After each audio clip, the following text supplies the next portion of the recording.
Magandang hapon, bayan.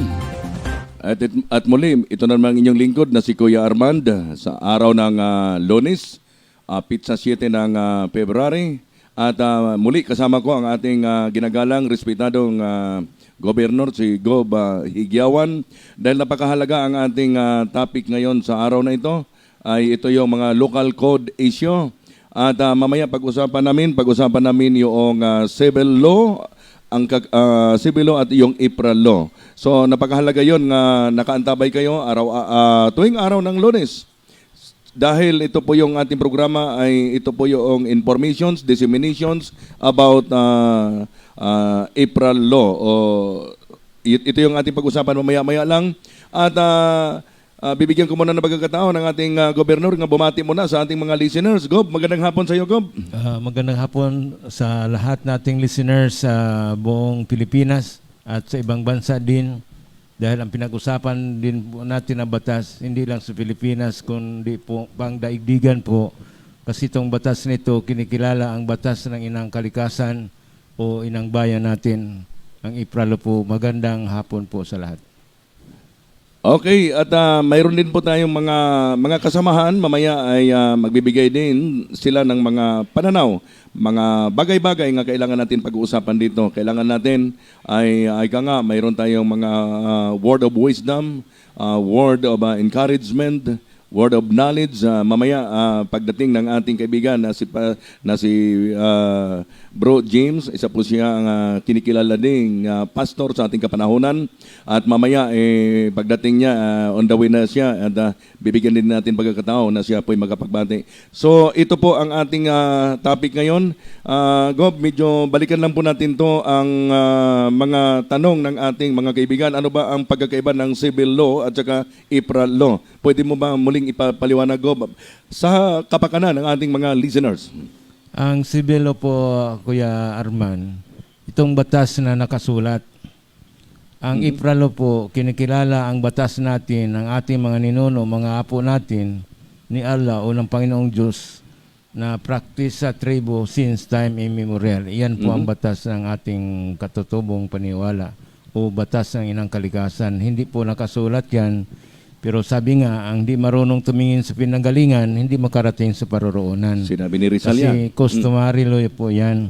Lahat ng panggobyerno po noong unang panahon sa mga kaharian o kingdom sa tribo, tinatawag yan na customary law po. At ang customary law po ay, ang practice ng customary po, Kuya Arman, is a decision maker and a peacemaker sa kanyang tribo, sa kanyang bansa o sa kanyang pamilya. Yun po, ang kaibahan po nito, ang civil law po na sinasabi natin, batas na nakasulat. So corporate law po yan. Ang customary law po sa IPRA, kinikilala na ng ating konstitusyon ang batas na hindi nakasulat na panggobyerno ng ating mga ninuno, mga apo natin na binigay ni Allah, binigay ng Panginoong Diyos since time immemorial. Kaya po na-supersede, na-repealed ang ating judiciary, legislative, executive. At ito po, Kuya Arman, na maraming katanungan, implement daw natin yung IPRA law. Nakalagay po dito, hindi namin implement ito, kundi information, dissemination of justice, administration of justice. Kasi kinikilala na sa IPRA law o Republic Act 371 ang batas na hindi nakasulat na panggobyerno ng ating mga apo, ng ating mga ninuno na binigay ng Panginoong Diyos. Kaya tawag to customary law po. So, yun, maliwanag ito yung aming ginagawa, informations, disseminations about IPRA law. Ito yung mga customary law ang aming pinag-usapan. Ito about justice na po yung ating mga tinatalakay dito. Dahil ang sabi kasi ng iba, nag-i-implement na raw tayo ng batas ng IPRA law. Ito yung klarado na ito ay minulat namin ang inyong kamalayan. Kaya kami po ay nagkakandak ng iba't ibang paseminar para po malaman ninyo ang inyong karapatan. Kaya tuloy-tuloy ang aming paseminar ni Gob. Informations lang at disseminations para mayroon kayong alam panindigan ninyo ang inyong karapatan. So, yun po, Gob, ay ako ay nagpapasalamat sa ating mga kasamahan doon sa malapit sa Mount Sinukuan, ila kay Tatay Domingo, o nga pala, at mga grupo nila, yung mga lahat na mga marshal natin doon, sila si Edwin, at saka sila si Tata, at yun talagang masigasig nag-assist sa atin. At ako na may natutuwa, Gob, nung nakaraang Sabado, Hahay, napakarami din nilang umattend ng seminar dahil natutuwa sila sa mga napapakinggan nila. Medyo may similar ang aming topic dito pero mayroong mga bagay nga doon na namin inihayag kapag kayo ay nakaharap namin mismo aktual doon sa aming paseminar. Dito naman, iba naman, medyo may pagkasimilar din ang format dahil isa lang naman yan. Kaya lang, doon sa paseminar ay meron kaming mga iba pang mga inihayag dito. Mayroong mga importante kaming mga bagay nga binobroke out doon sa pagdating ng seminar. So, tuloy-tuloy lang po tayo dito nga mag-antabay sa ating mga kaibigan din natin. On the way na rin silang papunta rito. Bibigyan din natin sila ng pagkakataon na magbigay ng kanilang mga suggestion, opinion. At inaantay ko rin yung ating kaibigang pastor na si Bishop James na mamaya ay magbibigay sa atin ng word of mga inspiring talk. Ano? Kasi napakahalaga yon nga mayroon tayong guidance sa mga ganong mga pag-uusap. So, Gob, ito po yung ating mga naka-schedule. Baka by next week, mayroon sa Montalban nga magpa-seminar. Okay, welcome, taga Montalban.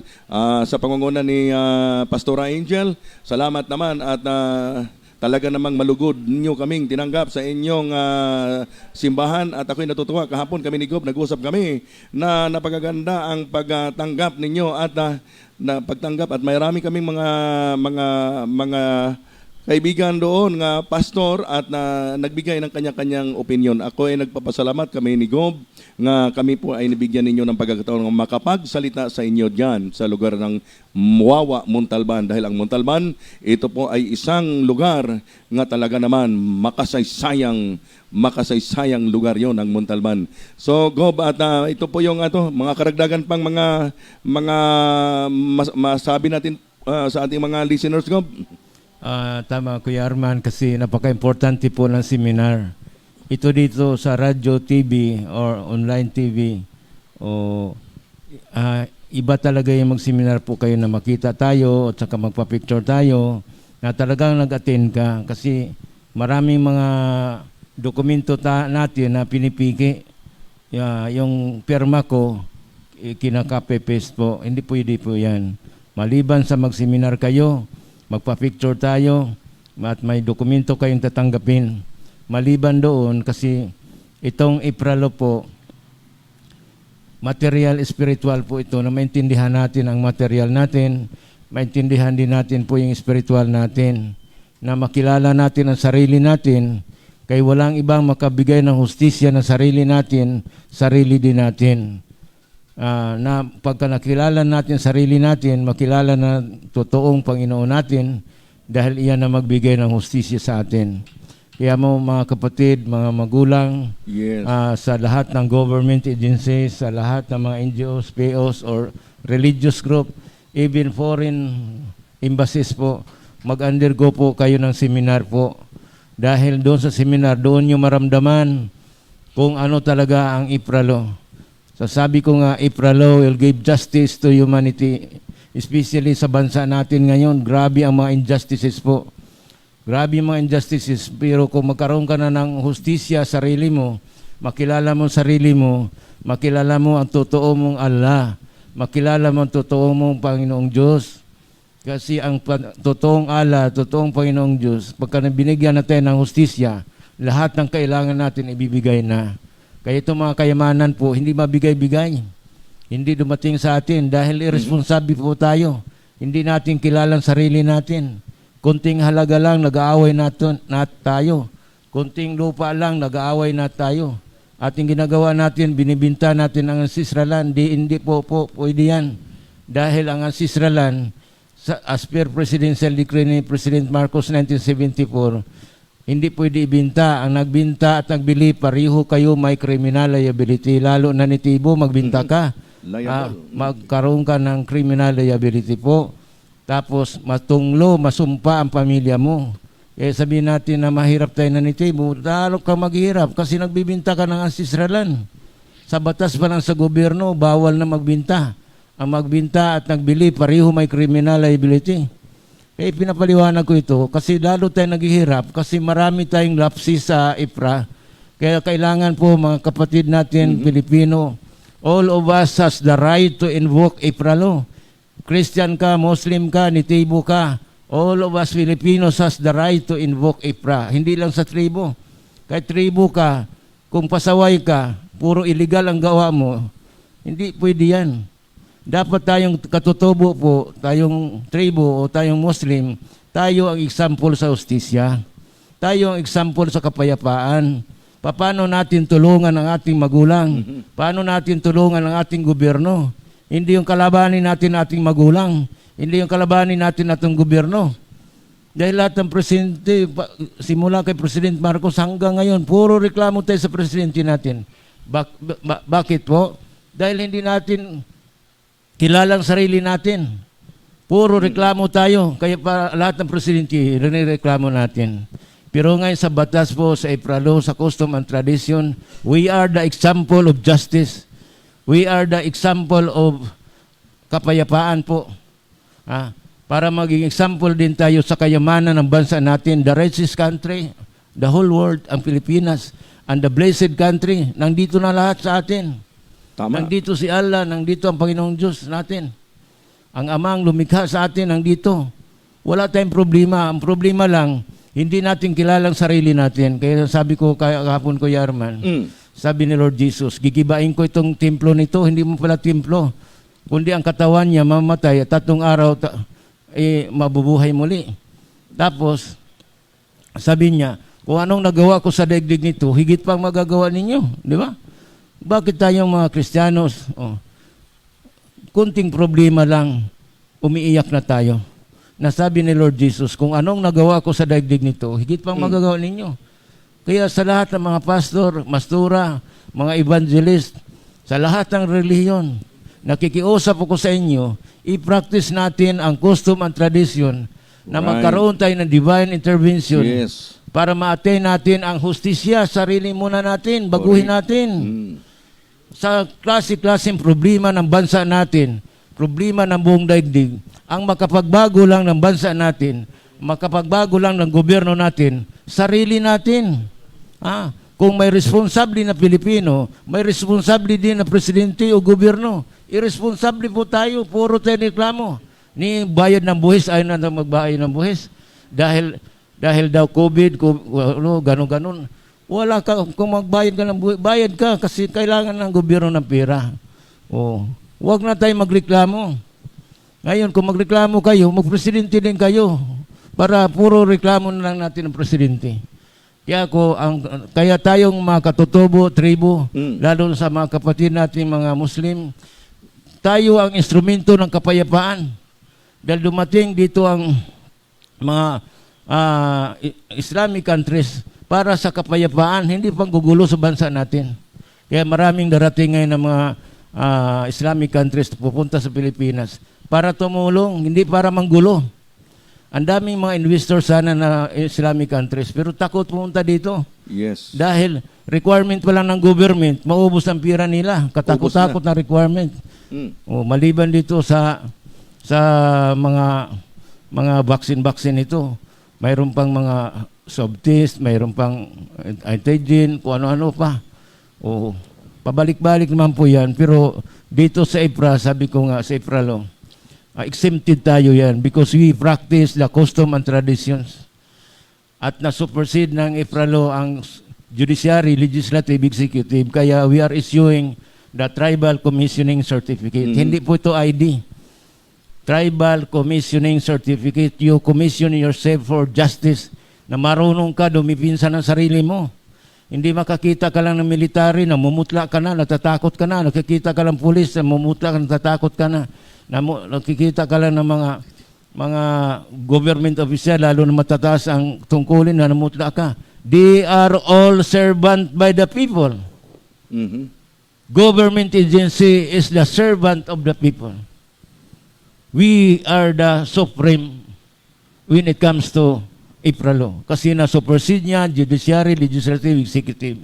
Kaya yung certificate of commissioning, tribal commissioning certificate ninyo, ma-address yung justice sa'yo. You commission yourself for justice. Kasi puro mga injustices ngayon sa humanitarian. Sabi ko, Tama ka, IPRALO will give justice to humanity, not only in our country, but to the whole universe. Hindi yung bansa-bansa pa. The whole universe. Because justice is God. So, Kaya magkaroon kayo ng justice. Kuya Arman, magkaroon kayong justice sa relihiyon nyo. Walang pili ito. Anong bansa ka? Anong tribo ka? Give justice yourself. Kaya mo dipinsan ang sarili mo. Kaya mo dipinsan ang tribo mo. Kaya kahapon may tanong na saan kayo na nag-implement kayo ng IPRALO? Hindi kami nag-implement ng IPRALO. Information dissemination for administration of justice. Maliwanag. Give justice yourself. Maliwanag. Hindi ako maka-implement yan. Kayong tribo, individual of us, has the right to invoke IPRALO. Tandaan nyo yan. Salvation is personal. Hindi makaligtas ang relihiyon mo. Hindi makaligtas ang gobyerno mo. Hindi makaligtas ang tribo mo. Ang makaligtas, sarili mo lang. Salvation is personal. Justice is personal. Give justice yourself para makaparticipate ka sa kapayapaan at pagkakaisa ng buong bayan, buong Pilipinas. So, maliwanag mga kababayan, na ang layunin namin dito ay pagpukaw, no? Paghayag sa inyo ng inyong karapatan. Ibig sabihin, ito ay tuloy-tuloy namin ginagawa nitong paseminar natin sapagkat importante ito nga magkakaroon kayo ng informations. Ano ba itong mga pinag-usapan natin? Kaya nga kami ay nag-anyaya sa inyo, lahat ng mga lugar o barangay, welcome. Kapag mayroon kayong pagkakataon nga mag-organize dyan sa lugar ninyo, aabotin namin kayo kahit anong araw at pwede naman tayong pag-usapan ng schedule. So mahalaga yon nga malaman ninyo ang inyong karapatan para itong nagsilbing credential sa inyong sarili, para bang ang pagkakilanlan ninyo na mayroon kayong parang bang personalidad, live birth na yung certification. Di ba, Gob? Parang gano'n na natin Hindi po ito ID certificate. Hindi ito ID. Tribal commissioning certificate. You commission yourself for justice. Na kaya mo dipinsa ng sarili mo. Constitutional rights at saka indigenous rights po, Kuya Arman. Tama. So, ayun, ang ating mga kababayan dyan sa Pampanga, huwag kayo mag-alala. Sa darating na Sabado at tuloy-tuloy naman ang ating pagpapaseminar dyan at iba. Nagsimula na rin tayo sa Montalban at iba pa hanggang sa kakalat na ito, Gob. Ang ating paseminar, maaaring makarating na tayo sa Angono. Saan bang panig ng ating kapuluan?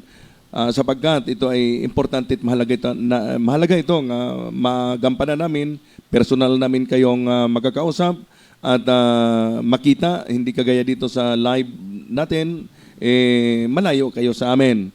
Pero kapag may paseminar tayo, ay personal na kaming makarating dyan sa inyo. Kaya po, tuloy-tuloy lang ang ating hayag natin dito. At kayo naman ay nagpapasalamat kami nga nandito kayo, wala kayong sawang nakikinig at nagmamasid sa mga ating mga ginagawa. Importante yon. Kaya kami nga ay nagsisikap kami ni Gob na dalhin sa inyo ang mga kaalaman na ito. Tama yan, Kuya Arman. Kasi sa pag-ikot-ikot natin, wala naman tayong financer. Tapos, wala tayong financer. Kung sino lang magbigay, kung magbigay kayo, salamat. Kung hindi naman, salamat. Kasi hindi nyo mabayaran ang hustisya na binigay namin sa inyo. Hindi nyo mabayaran ang Panginoong Diyos. Because God is justice. Hindi nyo mabayaran ang effort namin. Dahil kung mayroon man kayong ibibigay dyan sa seminar na yan, that is token of appreciation. Token po yan. Kasi kung maningil kami, milyon-milyon bayaran nyo. Hindi nyo mabayaran ang Panginoong Diyos. Hindi nyo mabayaran ang hustisya.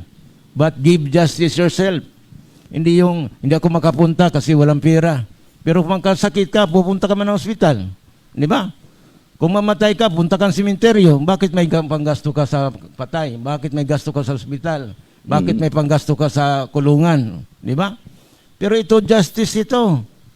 Huwag niyong limitahan ang tulong ninyo. Hindi naman saya ayaw na, kailangan din namin ng panggasto. Di ba? Hindi biro yan. Yes. Oh. Kung yung mga ID nga ng tribo, 500 pesos, pagka dinampot ka ng polis, hindi mo na mapiyansa. Itong certificate, Tribal Security Commissioning Certificate, kaya mo iharap yan kahit anong kaso mo. You are protected by IPRALO. You are protected by IPRALO. Kasi ang batas po, IPRALO, batas ng inang kalikasan. Batas ng inang bayan natin. Customary law po. Kaya nung nag-submit ako sa Supreme Court Manifesto for Implementation of IPRA, kinausap ako ng court administrator. Anong sabi ng court administrator? Sabi ng secretary na i-interrogate kayo ng court administrator si Administrator Maidas, Supreme Court Administrator. Naisip ko yun na hindi ako abogado. Pero pagdating doon sa kanya, tatlo lang ang tanong. Ako ba daw ang Gobernador Higiawan? Yes, sir. Ako ba daw yung dato? Yes, sir. Are you also practicing customary law? Oh. Anong sabi ko? Yes, yes, sir. So, kahit abogado ka, kung hindi ka practicing lawyer, hindi ka pwede magdala ng kaso sa korte. So, ganun din sa tribo. You must be a practicing customary law para madala mo ang kaso sa makahusay ka ng kaso. Kaya ito, particular tayo sa mga nitibo po sa buong Pilipinas, mga chieftain po, hindi basta-basta maging dato ka. Pagbati ko po kay General Umar, Abdullah, kasama ko yan. General Umar, magandang hapon po sa inyo, sa lahat ng kasama mo dyan, kay Ate Bia, kay Ate Kuya Bong, lahat po ang kasama natin. Salamat po sa mga tulong ng Islamic countries na ina-assist mo ngayon ang sa lahat ng mga kapatiran nating Muslim. Dahil sa Muslim po may dato. Ang dato po sa Muslim, decision maker po yan, peacemaker. Thank you so much, General Umar. Salamat po. At ito na nga to, sinasabi natin na ang tribo po sa Mindanao, si Apo Tabunaway at si Apo Mamalo, yan pinag-usapan po namin ni Kuya Omar na isang apo lang tayo.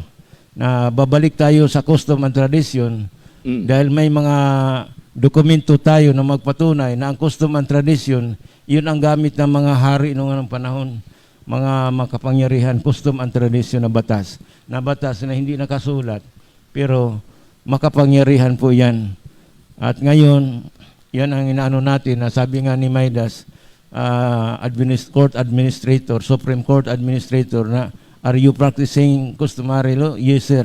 Sabi niya, receive the document. Hindi na binasa yung manifesto ko na 9 pages. Panahon ni Maidas na yun, okay. Hindi na binasa. Bakit? Ang batas ng customary law, hindi po yun nakasulat.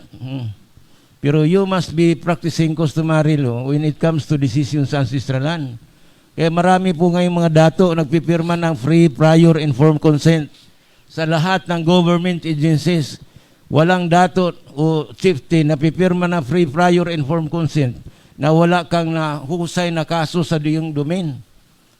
Hindi kay dato ka, pipirma ka ng free, prior, informed consent.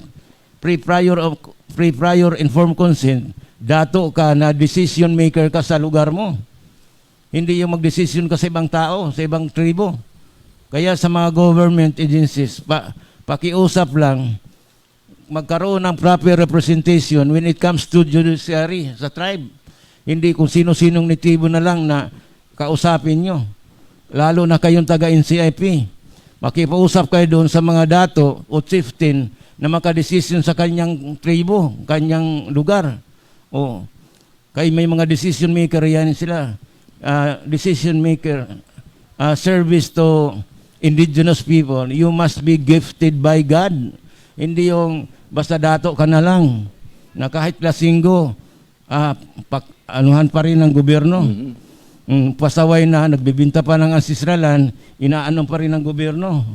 Walang tribo o Christian, Muslim na pwede magbinta ng ancestralan. Batas po yan. Ang abogado na mag-notary ng ancestralan, subject for disbarment po. Agoy. Subject for dismissal, wala pong piyansa. Nag-meeting po ang IBP, Integrated Bar of the Philippines, at Department of Justice sa Baguio, na ang lahat ng ancestral domain, public domain, walang abogado na pwede magnotary na bininta. Kahit sales contract, kahit lease contract, hindi pwede po. Huwag kayo, ang tribo wala pong notary. Witness lang kung mayroong mga dokumento na gagawin. Walang abogado yan. Kasi nagkaroon kayo ng intervention sa jurisdiction ng tribe judiciary. Kaya ako nakikiusap sa lahat po na huwag niyong gawin yan kasi walang piyansa po yan. Part of heinous crime po ang pagbinta ng ancestralan o mga dokumento sa ancestralan na walang tinatawag na free, prior, informed consent. Free, prior, informed consent, you must be gifted by God. Makadesisyon ka ng mga patayan, land conflict sa lugar na yan. Hindi yung magmamining na bigyan kagad ng DNR ng mining permit. Hindi po pwede. Kailangan ng DNR ng free, prior, informed consent. Kahit magpatitulo kayo ng lupa, mga kapatid, buong Pilipinas, magkaroon pa rin kayo ng free, prior, informed consent. Hindi ka pwede magpatitulo ng lupa na walang EPIC sa tribe. Yan po, para po ma-address po natin yung hindi magkaroon ng lapses sa batas sa IFRA. The lapses of IFRA is criminal to the civilian, to the government is impeachable. Maliwanag, bawal magbenta. So, mayroong kaakibat na parusa. Kaya napakahalaga yon nga talagang sumasubaybay kayo sa programang ito. Maraming tayong matutunan dito sa mga... Yung mga, Kuya Arman, yung mga financer, mga investor, yung nagpapautang po ng pera, na garantiya po ang ancestralan, bawal po yan. Bawal po yung i-garantiya ang ancestralan. Maraming mga investor na yung ancestralan ginawang garantiya sa utang nila. Lalo na dyan sa Davao. Yung ancestralan nyo, ginagarantiyan nyo sa mga utang, sa mga investor. Kaya nagkaluko-luko na po. Isang company lang nabubuhay dyan sa ancestralan. Pero yung mga katutubo dyan, mga nitibo, mga lumad, nagpalimos na sa Davao City. Kaya gumagising na po kayo. Dahil titulo dyan sa Davao City, Davao Region, mga piki na, patong-patong ng titulo. Anong gagawin natin yan? So, mag-isip-isip na tayo. Habang gumagawa po tayo ng illegal sa gobyerno, lalong lalala ang paghihirap natin because there is injustices with the government, sa tribo, at saka sa mga reliyon o sa mga foreign investors, mga foreign countries. Kaya they have to undergo seminar on IFRA to avoid lapses of IFRA law.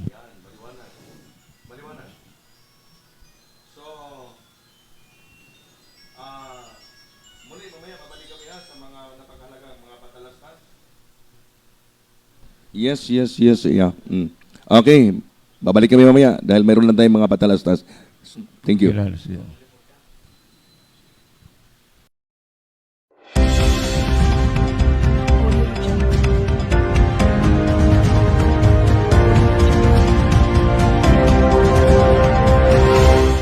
Nais kong bigyan kayo. Mayroon tayong kasamahan dito. Napakahalaga ito. Kailangan natin marinig man lang. Word of knowledge. Encouragement at lalo na word of wisdom sa ating kasama ditong pastor. Sa ating kasama ditong pastor na walang iba kung hindi si Bro James. Kaya bro, it's your time. Napakahalaga itong mabigyan kami ng mga tamang guidance sa ating mga ginagawa ngayon. Okay bro, James. Salamat Kuya Arman at magandang hapon sa ating kasama at kay Gob. Napakahalaga na patuloy nating inuunawa ang batas, patuloy nating inuunawa ang mga bagay na nangyayari sa ating kapanahunan. Kasi sabi nga, there is mercy over traditions. Dapat na iintindihan natin na ang mercy ay ito'y habag at biyaya ng Diyos at over tradition. Sabi nga dito na makikita natin na when the time Jesus went on the Sabbath day, the corn, and his disciple were hunger and began to pluck out the ears of a corn and to eat. But when the Pharisees saw it, they said unto him, Behold, thy disciple do that which is not lawful to do upon the Sabbath day. But if he had known what this meaneth, I will have mercy and not sacrifice, he would not have condemned the guiltless. Yan po ay nakasulat sa aklat ng Mateo 12, chapter 12, verse 1 hanggang 2, na pinapakita ng Panginoon na nung nagutom yung mga disipulo niya, ay kumain sila. At nang habang kumakain sila, inusig sila ng mga religious people. Sinabihan sila na sila ay mga makasalanan, sila ay pinagsasalitaan ng hindi magagandang bagay. Pero pinapakita pa rin ng Diyos dito, ng ating Panginoong Hesus, na mas mabigat ang habag kaysa sa tinatawag na traditions of men. Kasi yung habag, the mercy belongs to God. Ang Diyos na habag siya sa lahat ng tao, sa lahat ng nilikha. Nandun yung kanyang awa. Gusto niya ang tao magkaroon ng magandang pamumuhay, maayos na pamumuhay, maayos na pamilya, economically, spiritually, mentally, financially. Gusto niya na mabigyan ng pagpapala ang maraming tao, mabiyayaan. Kaya lang, kung minsan, nagiging hadlang yung iba-ibang superstitious belief, iba-ibang tradisyon ng mga tao, na kung minsan, nagbubunga ng maraming paggawa, ng maraming pagsasakripisyo, na kung saan naman, hindi naman sapat ang sakripisyo kung minsan na ginagawa ng tao. It causes a lot of condemnation, it causes a lot of depression, it causes a lot of distress sa panahon na ito, na minsan ang tao nanghihina, nanlulupaypay dahil nawawalan na siya ng pananalig sa Diyos, sa Ama, kay Allah, nawawalan siya ng pagtitiwala. Pero napakahalaga na naintindihan natin na there is a divine mercy from God the Father, there is a divine mercy from the Lord Jesus Christ. Let the ministering Spirit of God, let the ministering angels of the Lord minister upon the people of God. Kasi napakahalaga na minsan ang mga tao, they desire, nagkakaroon ng downfall ang mga tao sa paghawak niya sa sobrang belief and traditions na hindi naman naaayon, na nagiging labag naman dahil ito'y minsan ay gawain lang ng tao. Kaya napakahalaga that instead, let us follow and live by the Word of God instead of the tradition of men. Stop plotting against your fellow brethren. Huwag kang magsasalita ng masama laban sa iyong kapatid o sa sino man. Hintuan mo ang mga dirty jobs. Yung mga dirty jobs na ginagawa ng mga tao sa panahon natin cause a lot of trouble sa napakarami. Kaya nga, sabi nga, hindi naman tayo naliligtas dahil sa sarili natin, but because of the grace of God, dahil sa biyaya ng Ama, biyaya ng Diyos, the mercy of God, Allah, the Father, the Lord Jesus Christ, na yung habag niya maghali sa atin. Sabi nga, let us desire and show mercy than following vain traditions of men. Magkaroon daw tayo ng desire na, sabi nga ng aklat ng Mateo 15, verse 8 and 9, nakalagay doon na ang mga tao, nagsasalita lang sila sa kanilang bibig ng papuri sa Diyos, papuri sa Allah, pero ang puso nila ay napakalayo naman. There's a lot of hypocrisy, there's a lot of esteem tradition na kung minsan hindi naman naaayon. Pero alam niyo po ba, pag naintindihan natin na the Lord, the God of heaven, give grace and mercy to the humble person.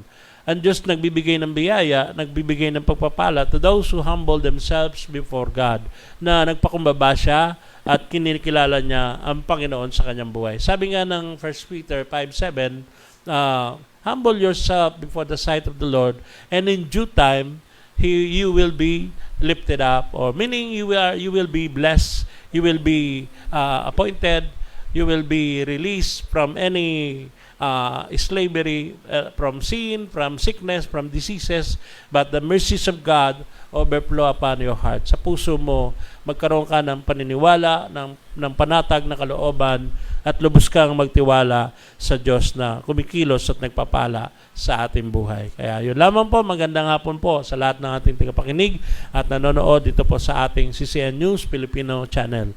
Balik po tayo sa ating mga hosts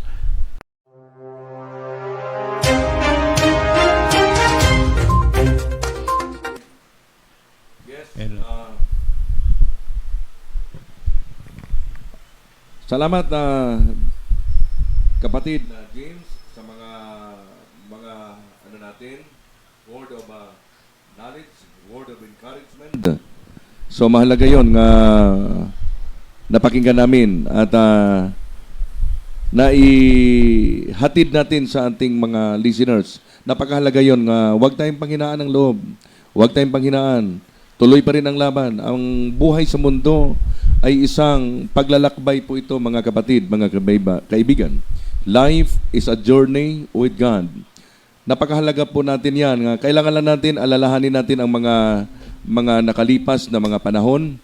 Kasi importante yon dahil ang sabi nga ni Dr. Jose Rizal, na ang sino mang hindi marunong lumingon sa kanyang pinanggalingan ay hindi makarating sa kanyang paroroonan. So ano ang mensahe noon?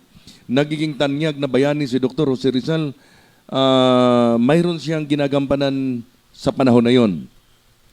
Katulong siya na katulong niya tayo sa pagsimula ng ating mga ginagawa ngayon, no? Kasalukuyan.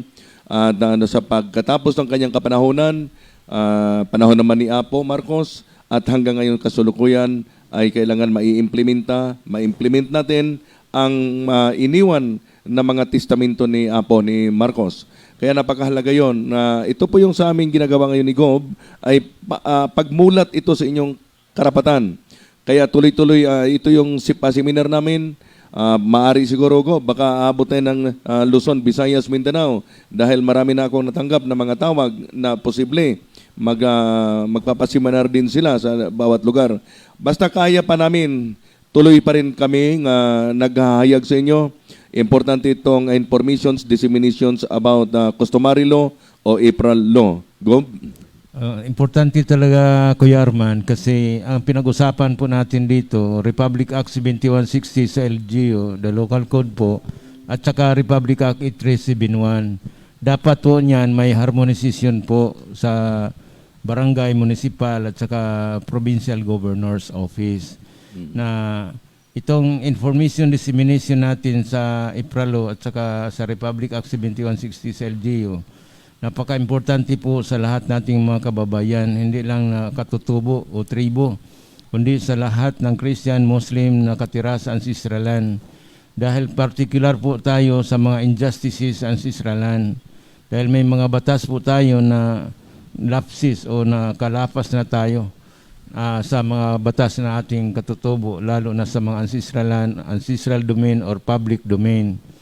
Kaya sinasabi ko lagi yan na iiwas po tayo na magkaroon tayo ng lapses sa IPRA kasi tuloy ang parusa natin, tuloy ang paghihirap ng bansa natin dahil may mga lapses tayo sa custom and tradition natin through IPRA law. Kaya pinipilit natin, Kuya Arman, na lahat po ng government agencies, lahat ng NGOs, POs, religious group, or foreign embassy na makapag-attend ng seminar. Ano po ang dahilan na pwede naman pala sa TV, pwede naman sa YouTube. Iba po yung personal tayo magkita. Dahil administration of justice through IPRA law, ang sinasabi natin na mibigyan din ng hustisya ang ating spiritual side, lalo na sa mga evangelists, mga churches, sa mga religious group na practice kayo ng divine intervention. If there is divine intervention, mag-attend natin ang justice sa buhay natin. Sa tagal ng relihiyon natin, sa tagal ng gobyerno natin, sa lahat ng mga organization, religious group, or grupo po ng mga indigenous people, nasaan po ang hustisya ngayon? Nasaan ang hustisya sa gobyerno natin, sa mga NGOs or POs, lalo na ang advocacy ng humanitarian. Ang humanitarian po natin dito sa bansa natin, ang pera sa humanitarian ninegosyo. Galing sa World Bank, pagdating dito, ninegosyo ang humanitarian. Hindi po negosyo ang humanitarian. Kasi ang humanitarian natin sa Pilipinas is secured, binigyan ng kasiguruhan ng batas ng IPRA law. Hindi yung negosyo nila, humanitarian nila simula sa ibang bansa, pagdating dito, ginagamit sa negosyo. Then protect ang kanilang company, Registrado Security and Exchange Commission. Mayroon naman din natin mga kapatiran na katutubo o tribo, ang kanilang political structure sa kanilang tribo na inanuhan ng NCIP, rinehistro pa rin Security and Exchange Commission. Tapos sinilagay pa yung Republic Act 8371 o IPRALO. Bakit mo i-rehistro ang IPRALO sa Security and Exchange Commission? Ibang jurisdiction po niyan, mga kapatid natin, mga katutubo. Magkaiba. O, iba po ang jurisdiction ng ating corporate law sa government natin. Iba din ang customary law natin. Kaso lang sa customary law po natin, may spiritual nourishment po tayo dyan. Itong material law po, itong sa civil law o sa government, Philippine government side natin. Kaya po pinapatin kayo ng seminar na personal tayo magkikita o personal niyo akong makakausap, na personal niyo ako na madidinig sa sinasabi ko. Kasi yung spiritual nourishment, doon ko ibubuhos yan sa seminar. Hindi ko pwede sabihin dito. At ma-feel mo na magkaroon ka ng hustisya, oras na nag-attend kayo ng seminar, na pag-uwi nyo, ang hustisya pala, wala sa Supreme Court, wala sa ibang tao, wala sa magulang, wala sa gobyerno natin, kundi nasa atin pala ang hustisya. Total po ng pagbabago natin kasi kung hindi tayo magkaroon ng divine intervention, hindi tayo magkaroon ng hustisya sa sarili natin. Pagka na-feel natin na may hustisya na tayo, maramdaman natin sarili natin na makukonsensya na tayo sa mga masamang lumalabas sa bibig natin. Makukonsensya na tayo na bibilangin natin ang trabaho sa bahay, sa gobyerno, lalo ng mga government official. Makonsensya na kayo sa trabaho nyo. Ibig sabihin, nakakaroon na kayo dahan-dahan ng totoong hustisya sa trabaho nyo. Bakit? Lahat tayong Pilipino, Christian, Muslim, sabi ko nga, or tribo, has the right to invoke the IPRALO. Kaya yung mga kapatid, hindi kay presidente lang. Dapat tayong katutubo, tayong tribo na practice on customary law. Dapat priority tayong katutubo na maging example tayo ng kapayapaan. Hindi kaguluhan. Hindi yung mga ancestralan natin, patirahan natin ng mga rebelde, mga tulisan.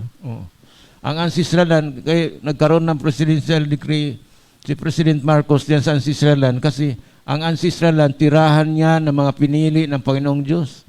Tirahan niya ng mga pinili ni Allah. Sagrado po yung bundok, yung ancestralan natin. Pero ang pinakasagrado po na domain, yung katawan natin. Yes. Public domain, yung katawan natin. Tinatawag na public domain or dominion status. Anong dominion status ng katawan natin? Puro tayo illegal ang ginagawa natin. Puro nakakasira sa kalikasan. Puro nakakasira sa kapwa natin. Hindi public domain tayo. Ang public domain na katawan natin, yung status dapat peacemaker tayo. Decision maker tayo. Kaya public domain tayo. Na ang pagserbisyo natin sa kapwa natin, sa gobyerno natin, pagserbisyo natin sa Panginoong Diyos. Kasi isa lang tayo noong unang panahon. Nagkasira-sira ang bansa natin dahil sa mananakop sa ibang bansa. Nung dumating iba-ibang bansa, pananakop, nagkasira-sira tayo sa ating costume and traditions. Pero sa totoo lang, sa Muslim, sa tribo, sabi ko nga, ng Muslim at saka katutubo o nitibo sa Mindanao, hindi kami nag-away. Bakit? Simula noong magkaroon ng pananakop dito, ang Mindanao talaga, hindi nag-surrender yan sa mananakop. Lumalaban kami, tribo at saka Muslim. Lumalaban po. Lumalaban hanggang ngayon. Tuloy-tuloy pa rin ang laban. Kaya sa mga kapatid natin na mga katutubo, tribo, mga lumad, o mga nitibo sa Mindanao, tuloy pa rin ang laban natin sa hustisya natin. At sa mga kapatid natin Muslim, tuloy pa rin ang laban natin. Pero hindi na barilan. Ayaw ko nang patayan na ang ano natin dito. Magkaisa tayo na dipinsahan natin ang sarili natin sa pamagitan ng IPRALO o Batas o Republic Act 8371. Tama. Yan, uhusayin natin to sa magandang paraan, hindi sa barel, hindi sa patayan. Hindi sa dahas. Hindi sa dahas. Kaya simula pa nung malita ko hanggang ngayon, tuloy-tuloy ang patayan. Pero ang namamatay naman, wala namang foreigner na papatay dito. Ang napapatay, Pilipino, police, military, civilian. Pero idea ito ng ibang bansa para tayo magpatayan. Kaya magising na tayo sa katotohanan matuto ka, dumipinsan sarili mo. Hindi makakita ka ng military, police, NBI na mangmutla ka na. Sila, servant by the people, ang lahat ng government agencies. Binabayaran niya ng buwis natin. Tapos natatakot ka sa kanila. Dapat proteksyonan tayo. Sa IPRA ngayon, ang lahat ng government agencies will only assist, protect the rights of the indigenous people. Kaya lalo na ngayon, lahat ng mga mandatory requirements, exempted tayong tribo. But those who are practicing customary law, kaya sinasabi natin, administration of justice. Administration of justice. You commission yourself for justice. Tribal commissioning certificate, hindi po ID yan. Higit pa po yan sa birth certificate mo. Dahil ipag-present mo yan, ikaw ang totoong Pilipino. At nakalagay sa baba, diplomatic exemption from government mandatory use authority. Isipin mo yan. Napakabigat po mga kapatid, hindi kami nagpabayad yan. Kung mayroon man binigay kayo, token yan. Bakit hindi po kami nagpabayad? Yung mga ID ng tribo dyan, mga incorporated, 500, 1,000, 1,500. Na-notice ko yan, Gob. 300, 500, yung mga 300. ID. Pero pagka dinampot ka ng military o police o NBI, hindi mo magarantiya yung ID nyo kasi incorporated. Incorporated yung ID nyo. So, address pa rin kayo sa corporate law. Kaya ngayon, yung maliban sa pirma ko, nagtatammark ako, at sunod, nagpe-picture pa ako. Para patunayan na nag-seminar kayo ng IPRA law. So, lahat po yan, sa lahat ngayon sa buong Pilipinas, walang pwede mag-participate sa humanitarian project unless you undergo seminar on IPRA law. Because IPRA law will give justice to humanity, lalo na sa bansa natin at sa buong daigdig. Ang IPRA law po ang naproteksyon ng humanitarian funds, heritage funds, inheritance funds, or heritage account, or infinite account protected by IPRA law. Dahil batas ito ng Panginoong Diyos na practice ng katotobo since time immemorial. Kaya sabi ni President Marcos sa akin, na pag-aralan mo ang batas ng tribo o manubo sa Mindanao. Bakit po, sir? Yung batas ng tribo o manubo sa Mindanao, yun ang batas ng Panginoong Diyos, kaya tinawag ang Mindanao na lupang pangako. Presidente na nagsabi niyan. At saka sinabi rin niya, ang kayamanan sa buong Pilipinas for the Filipino people. Hindi sinabi niya sa iluwain niya na kay Mrs. Marcos, kay Bongbong Marcos, o kanino mang magulang niya, kamag-anak niya. For the Filipino people. Tapos ngayon, may iluway pa sa ang makapag-claim nito, present legal documents of the rightful owner. Sino ang rightful owner nito? Tayo, mga Pilipino. Tayo lahat na Pilipino. Mm-mm. Kaya sabi niya, ang kayamanan buong Pilipinas for the Filipino people. Hindi sa Marcos family o Idralin family. Tandaan niyo yan. Para sa lahat ng Pilipino. Kaya sabi ko, IPRA law, to invoke IPRA law, all of us Filipinos, Christian, Muslim, katutubo ka, basta Pilipino ka, has the right to invoke IPRA law. At magkaroon ka ng justice. Kaya mo na dipinsan sarili mo. Constitutional rights pa lang kagad. Kaya mo dipinsan sarili mo. Lalo na ngayon sa indigenous rights. Kasi na-supersede ang judiciary, legislative, executive. Lalong matibay na kasi batas na ito ng Panginoong Diyos na ibinigay sa bansa natin para tawagin ang Pilipinas na lupang pangako, lalo na sa Mindanao. Alam mo anong pangako sa Mindanao? Kayamanan na walang pagkaubos. Kanaon, hindi na kanaon pangalan mo, pangalan mo ngayon manubo na. Ikaw mahirap ka ngayon, pero pag dumating ang batas ng magbabaya o manama, pagdating ng batas o justice ngayon, babaliktad ang buong daigdig. Ikaw manubo, ikaw ng pinakamayaman sa buong daigdig. At mayroong pakapin, sa Bisaya pa may pakapin, may dagdag. Buhay na walang hanggang na ang tao hindi nadadaan ng kamatayan. Dagdag lang yan. Maraming milyonaryo ngayon, bilyonaryo, na magbayad para huwag mamatay. Pero sa manubo, sa tribo, dagdag lang yung buhay na walang hanggang. Kasi napagkatiwalaan tayo ng kayamanan. Kasi ngayon ang tao, kunting kayamanan lang, akala mo sinong Poncio Pilato na, akala mo sinong hari na siya. Pagka marami ng pera, bibili na ng mga baril para patayin ang tao. Parang wala ng kamatayan sila. Ngayon, ang uso ngayon, depopulation o pagpatay sa tao, pagbawas ng tao. Pero sa Ipralo, lalong damihan natin ang tao, lalong damihan natin ang Pilipino dahil ang gold backup, naka-backup sa humanitarian funds natin sa Pilipinas. Tayo lang may gold backup ngayon, true humanitarian. May humanitarian sa ibang bansa but they don't have the gold backup. Ang gold backup natin, yung naka-backup sa humanitarian natin sa Pilipinas, secured by Ipralo. O secured by Ipralo. Ang kanila, wala man silang ganun. Mayroon sa American Indian, pero sa presidente lang na recognition natin sila. Tayo, kahit sino pang presidente, mayroon ang bigay ng kasiguruhan ng ating kayamanan, ng ating buhay. Na dyan sa Ipralo, pagka naligtas tayo dito, buhay na walang hanggang na hindi namamatay ang tao. Lahat ng benepisyo, sabi ko nga, libre bahay tayo, libre tubig, kurente, libre hospital tayo, libre education. Wala lang libre ng sementeryo. Kasi kaya namatay ka, bayad sa kasalanan yan. Ito ang subdivision na walang sementeryo. Yun lang. Ito ang community na walang sementeryo. Dahil ang kamatayan, bayad sa kasalanan yan. Sa lahat ng binigay ng Panginoong Diyos sa atin, sa lahat ng binigay ni Allah sa atin, mamatay ka pa, hindi ka na mamatay. Kaya na mamatay ka, makasalanan ka. So hindi libre ang kamatayan dito. Hindi libre ang sementeryo dito.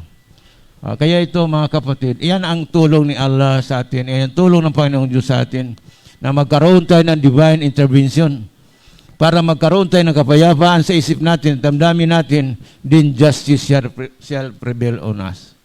Ang pagbabago natin, Kuya Arman, sa atin. Yes. Kaya ito ngayon na we are not implementing the Ipralo. Sino kami na mag-implement ang batas?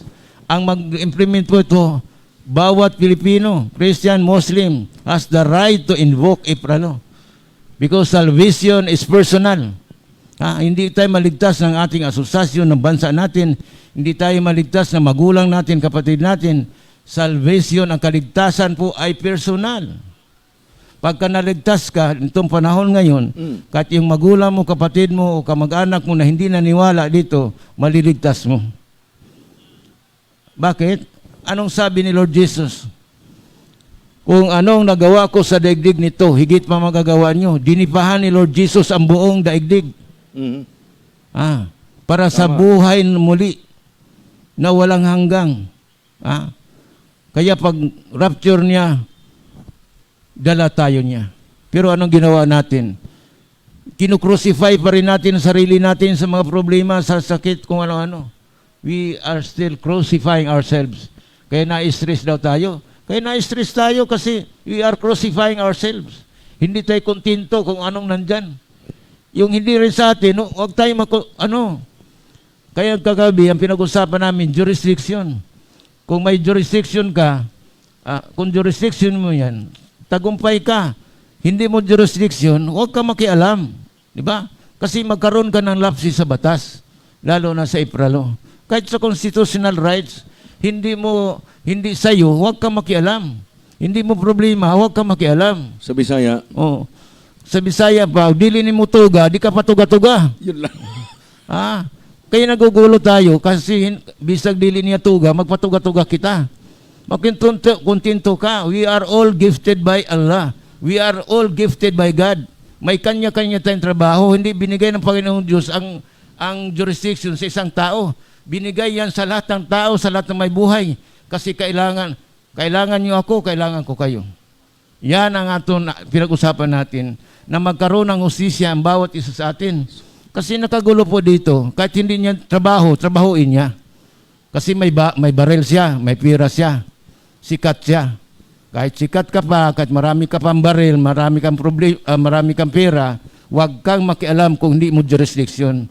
Particular po tayo sa jurisdiction because jurisdiction is a gift from God. Maliwanag, mga kaibigan, ang inyong napakinggan, na ang pagbabago ay kailangan magsisimula mismo sa sarili mo. Give justice yourself.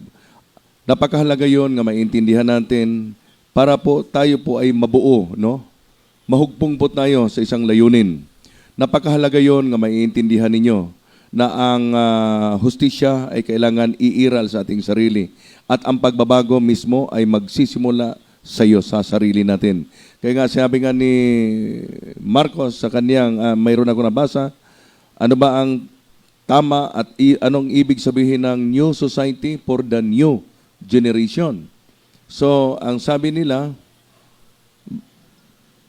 new society, bagong henerasyon daw. Pero ang tama talagang sagot noon, mga kaibigan, ay bagong lipunan para sa bagong salinlahi.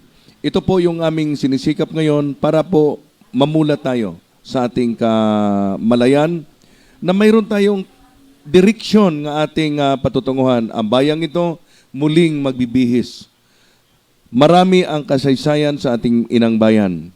Sa panahon pa ito'y nagiging habila, sa panahon pa ito'y nagiging Lemuria, hanggang sa nagiging Ophirians tayo, nagbihis uli, nagiging Kingdom of Maharlika since 920 AD sa panahon ni King Bernardo del Carpio na siyang sinasabing alamat ng bayan, pero tunay na mayroon tayong mga libro na mababasa diyan na sa kanyang kapanahonan ay ginagampanan niya ang kanyang tungkulin. Pinagkatiwala din sa kanya ang mga kayamanan. Kahit yung galing pa sa Kota Kinabalu hanggang sa makarating doon sa ibang bansa, napakaraming ginto ang panahon na pangangasiwa ni King Bernardo hanggang sa napunta sa kanyang anak at ang pangangasiwa hanggang sa nagpalit muli ng kaharian ang Maharlika na sa pamumuno naman ni King Jamalul Muhammad Kiram na siyang gumawa ng Malacanang. Kaya ako'y naniniwala na ang bayang ito ay magiging monarkiya din tayo pagdating ng araw. Kaya tayo po ay magmasid ngayon, makikiramdam tayo ano ba ang direksyon ng ating bayan. Importante yan sa atin nga maiintindihan natin. Maraming pagkabihis, nagbibihis ang ating bayan mula sa pagiging kasi tayo ay na-invade, na sakop lang tayo sa panahon ng mga Kastila, 1500. Wala kasing makakapagsabi sa panahon ng 14, 13, 12 pababa. Kaya sa segment ko sa Friday, kasi mayroon pa rin akong programa sa Friday, ay doon ko isisiwalat sa inyo ang mga bagay na ito.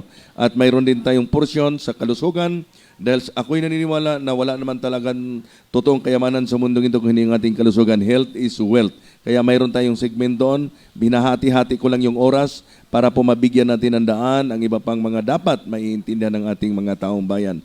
Kaya kami po ay, yun ang aming ginagawa ngayon ni Gobernador, at kami po ay naglalakbay kahit saan mang lugar. At may nakakaranas kami ng iba't ibang mga pagod, no? Pero it's normal na sa amin.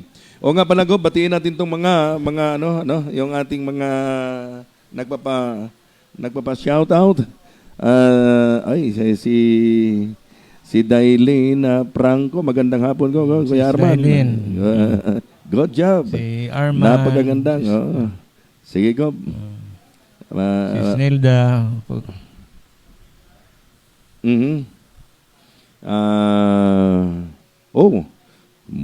Mulawin Eagle, good afternoon po. At magandang hapon po sa inyo, sa lahat. At okay naman at nag-antabay kayo. God PM go at Kuya Arman, God bless. Sila po ay taga Las Piñas City. At si Fidel Ral Lims, good more blessing go at Kuya Armand. Si Nining Galgo at si Mark Rabin Kanyete. Magandang hapon ko, at Kuya Arman from Palunpon. Uy, Palunpon. Titay Sambuanga, Sibugay, kasama ko po si Fernando Flores. Ngayon, mga tao po kami ni Kuya Sani. Okay. Tatay Sani, magandang hapon sa inyo. O nga pala, binabati ko yung aking dating kasama, si Andy Rivera. Hello, Andy Rivera. Talaga naman tong aking amigo. See you soon. At kami ay papunta diyan. Okay, at marami po tayong mga dapat pag-usapan at bahagi lang po ito sa mga pagpapasalamat natin sa ating mga listeners. Kaya patuloy kami nga tinatalakay namin dito ang mga bagay nito dahil to enlightenment para mabigyan kayo ng liwanag, kaalaman. Informations, disseminations po ang aming pakay dito. Hindi kami nag-i-implement ng batas ng ng IPRA. Ibig sabihin ng minulat lamang namin kayo sa inyong kamalayan. Go, may dagdag. Binabati ko rin ang ating mga kapatid sa Mindanao, lalo na sa Cabaral family, condolence kay Tatay Carling. Sa Surigao, Surigao din sa kay Bain Panti, sa lahat ng mga kasama natin sa regional office sa Surigao City, sa Sabang, Barangay Sabang, Surigao City. Hello. Kaya po sa lahat po ng ating nanonood ngayon, kay Ate Bia, Princess Bia, kay Kuya Bong ng Eagle group natin sa tribal, kay Kuya Edward, kay Kuya Angel, kay Kuya Lito, Doc Lito, salamat sa inyong panonood. Kay General Omar, Kuya, magandang hapon sa iyo lahat. At salamat sa lahat ng mga advokasya mo regarding sa Islamic countries, sa mga Muslim sa Mindanao na grabe ang pagsisikap mo sa ating mga kapatid na Muslim, na huwag kang mag-alala dahil dito din ang tribo na susuporta sa iyo, na para sa ating, hindi lang para sa ating tribo kundi para sa ating bansa at para sa buong daigdig, na magkaroon tayo ng totoong hustisya sa Muslim, sa Christian, sa tribo din po. Lahat naman ito sa Panginoong Diyos natin, di Allah, na hindi tayo pabayaan sa lahat nating mga ginagawa po. Kaya sa lahat po ng nakikinig natin ngayon sa buong Mindanao, Visayas, Luzon, at saka sa mga foreign countries din po, kasi ang unang sabi nga ni Amang Dr. Jose Rizal na maging teacher po tayo sa buong daigdig. Ngayon ko naintindihan na tayo pala magtuturo ng hustisya, Kuya Arman. Hindi pala basta ang tinuturo natin sa buong daigdig, kundi hustisya, give justice ourselves. Kaya mayroon na tayong hustisya sa sarili natin, ang banal na espiritu o ang Panginoong Diyos o si Allah maghari na sa isipan natin at puso natin, at maging maliwanag na po ang panalita natin. Hindi ang panalita natin na makasira tayo sa kapwa natin, makasira tayo sa inang kalikasan natin, makasira tayo sa ating gobyerno. Huwag po. Kahit anong sama po ng gobyerno natin yan, mga kapatid. Kaya kung may responsable na Pilipino, responsable din ang presidente natin. Kaya dahan-dahan po tayo sa ating pananalita. Kaya binigyan po tayo ng face mask para magsalita na po tayo ng mabuti. Binigyan po tayo ng face shield para diretso tayo, walang kanan kaliwa. Hindi porke na kaya maraming mga kababayan natin ni inaalok sa ibang bansa na tulungan. Alam nyo mga kapatid nating Pilipino, lalo sa gobyerno natin, walang ibang makatulong sa ibang bansa kundi ang Pilipinas. Bakit? Ang pinakamayaman sa buong daigdig ang Pilipinas. At a blessed country ang Pilipinas. Tayo ang tutulong sa kanila. Huwag niyong isipin na ibang bansa makatulong sa atin. Sa totoo, ang kayaman natin, kinuha ng ibang bansa yan. At binabalik natin ngayon through humanitarian funds. Kaya po, lahat ng project natin ngayon, baba muna sa humanitarian funds. Kaya ang humanitarian funds po natin, mga kapatid, secured po ng IPRA. Secured ng IPRA kasi lahat ng kayamanan natin nasa ancestral land, nasa ancestral domain, nasa public domain. It is secured ng batas po, Republic Act 8371. Pero tayo mga katutubo, although katutubo tayo, huwag tayo magsiga-siga. Huwag tayo magharas. Lalong tayong katutubo, example po tayo sa kapayapaan. Huwag mag-maintain tayo sa kabundukan natin, sa ancestral land ng mga taong mga rebelde against government. Yan ang iwasan natin mga kapatid. Kasi gusto ng ibang bansa na magkagulo tayo para i-take over naman tayo ng ibang bansa.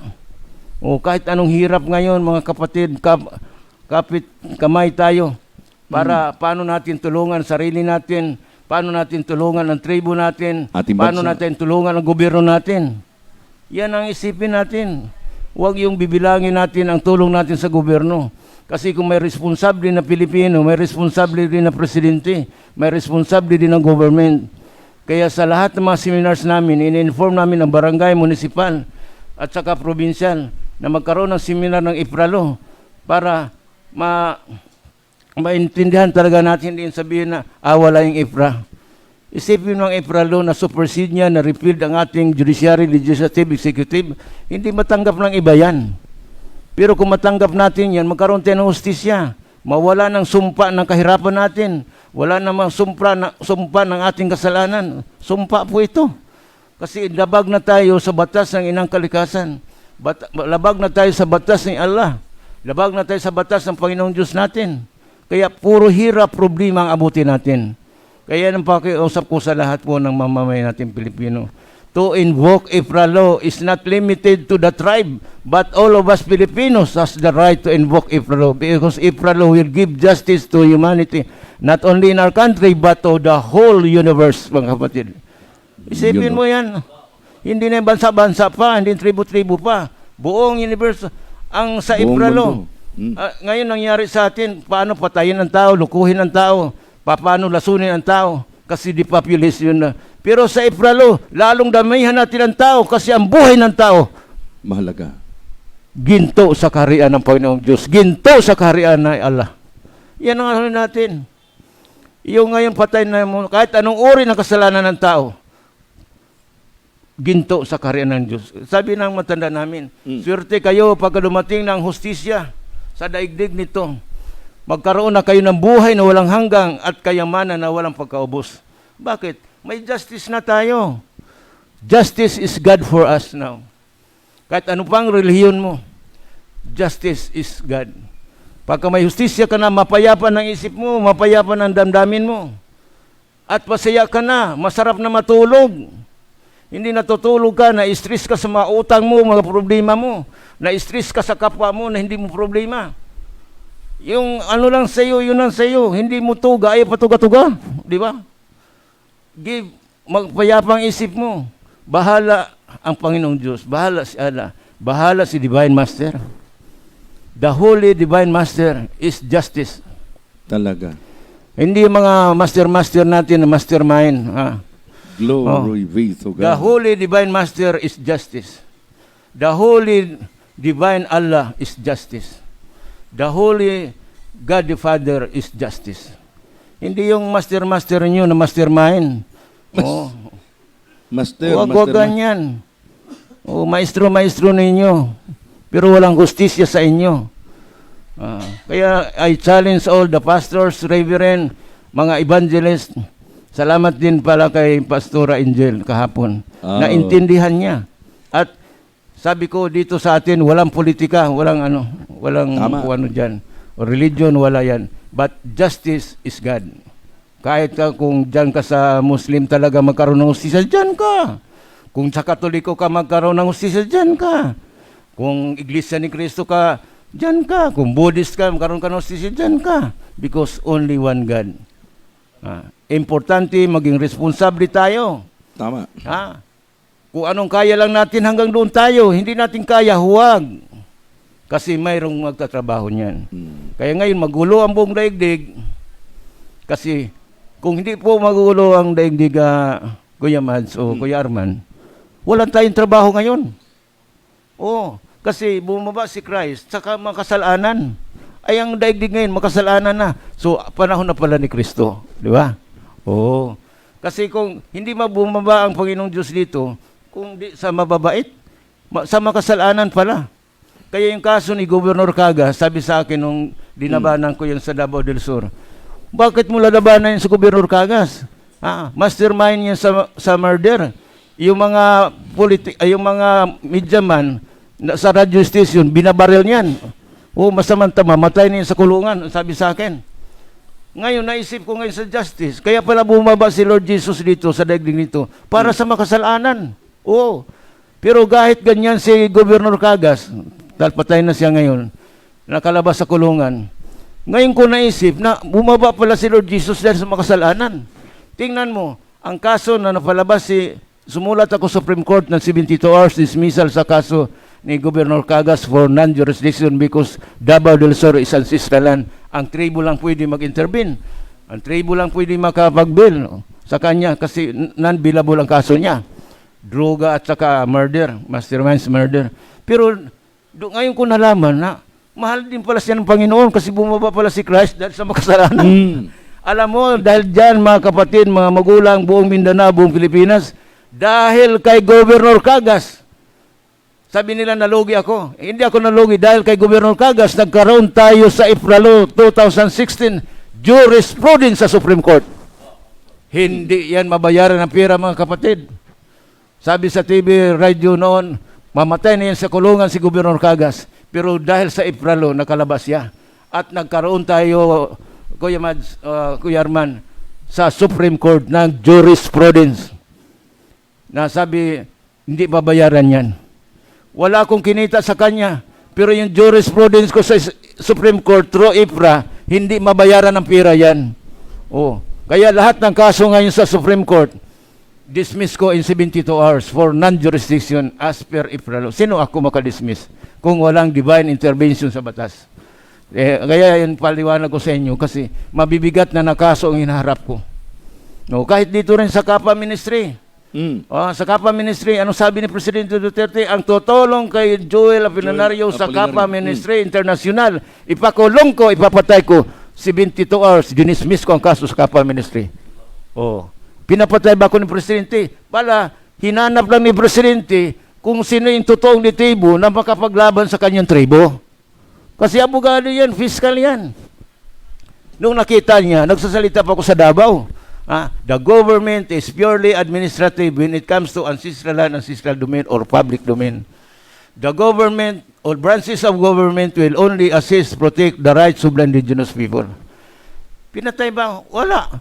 Kaya sabi ko sa lahat ng kaso ko sa tribo sa panahon ni Presidente Duterte, panalo ako lahat ng kaso. Ito lang ang presidente na lahat ng kaso na inano ko sa gobyerno, sa Supreme Court o anumang korte yan, dito sa lower courts, panalo ko lahat. Kaya sabi ko nga, malaking utang na loob ko kay Presidente. Malaking utang na loob ko. Isipin mo, ipapatay niya, ipakulong niya ang tutulong sa Kapa Ministry. Pero 72 hours, pinadismiss ko ang kaso. After 2 weeks, nag-operate ang Kapa. Hindi naman ako pinansinan, nag-operate siya. Yan ang ganyan tao, di ba? Pero ang akin lang si Allah, ang Panginoong Diyos na lang magbayad sa akin. Sabi pa, nakita ko doon sa Bicol, Diyos mabalos. Sabi ko sa Bisaya pa, Diyos ray magabalos. Diyos lang ang makabalos. Diyos mabalos. Mayroon doon eh. Diyos lang magabalos sa ako. Kasi sabi niya, isipin mo, non-billable ang kaso ni Cagas, ni 5 centimos, wala. Sabi, kawawa naman itong si Higyawan, hindi kumita. Pero ang binigay ni Allah, ang binigay ng Panginoong Diyos sa akin, jurisprudence sa Supreme Court. Hindi pwede bayaran ng pira yan. All of us will be liberated from the jurisprudence sa Supreme Court natin. Through IPRA yan, sa IPRA yan. Kasi ang batas na 20 years ang batas na walang pakinabang tayo, dapat i-abolish yan. Tapos nagkaroon pa tayo ng Supreme Court inbound decision kasi gusto ni Moreno, Congressman Moreno ng Misamis Oriental, Cagayan de Oro, na ipa-abolish yan kasi na-supersede ng judiciary, legislative, executive. Kaso lang, pag dating Supreme Court, 3 justices bumuto, hindi ma-abolish. Pero ang ginawa, 7 justices bumuto at 8 si Davide. At nagkaroon tayo ng Supreme Court inbound decision, hindi na po ito repealable. At nagkaroon tayo ng United Nations Declaration on the Rights of the Indigenous People. Buong daigdig na yan. So itong gobyerno natin sa Federal Tribal Government of the Philippines, i-inform lang natin ang gobyerno, lahat ng bansa, inform natin na magkaroon tayo, Kuya Mads o Kuya Arman, magkaroon tayo ng tribal embassy sa lahat ng bansa. Ang mag-travel tayo sa ibang bansa, travel Mercosur. document lang. Travel document lang. Yung certificate binigay ko, kahit saan bansa yan. Wala nang bisa-bisa, biso-biso na lang. Yun lang. Wala nang bisa-bisa, biso-biso na lang. Okay, tayo ay magbabalik mo mamaya-maya lang dahil sa mahalagang patalastas natin.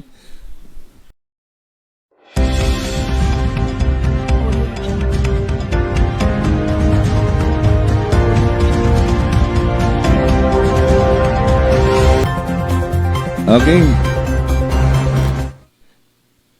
Salamat sa mga napakinggan natin. Gob, talaga naman kakaiba ang ano namin dito, no? Ay para kaming napuspos ng espiritu sa aming mga napapakinggan dito kay Gob. Kasi napanahon na nga dapat natin maunawaan ang lahat ng mga bagay. Ang pagbabago mismo ay magsisimula sa sarili mo. Give justice yourself. Hindi kasi tayo pwedeng pagkatiwalaan ng malaking halaga kung hindi natin alam kung paano idumina. Napakahalaga yun. Paano mo gagawin? Paano mo ingatan ang iyong mga kayamanan kung hindi mo alam na ibigyan ng hustisya ang iyong sarili? At ang pagbabago nga magsisimula mismo sa sarili. Napakatunay yan, napakahalaga. At kaibigan, at marunong din tayo lumingon sa ating mga pinanggalingan, atong salinlay. Dahil sinabi nga ni Dr. Rizal, kagaya na narinig ko kanina, na ang sino mang hindi marunong lumingon sa kanyang pinanggalingan ay hindi makarating sa kanyang paroroonan. Kaya nga, mayroon lang po ako ditong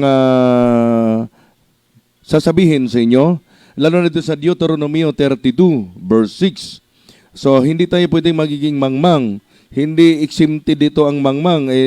Lalo naman, kahit yung mga intelektual ka, mangmang ka man o intelektual, napakahalaga nga alalahanin natin ang ating mga lumipas. Kasi biblical ito yung nakasaad dito, sinasabi rito, o mga mangmang, so hindi naman siguro tayo mangmang, sa verse 6, at mga hangal na tao, o mga mangmang at hangal na tao, ganyan ba suklian ang kabutihan sa inyo ni Yahweh na inyong ama at sa inyo'y lumikha at nagtaguyod na kayo'y maging isang bansa?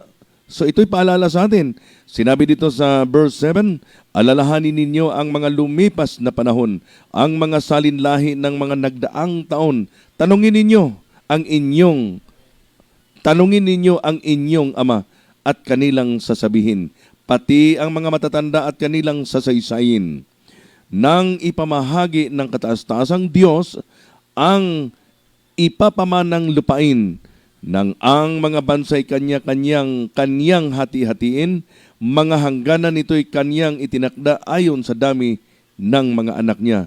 So, may remind sa atin dito, pinaalala tayo na kailangan natin lumingon sa ating pinanggalingan.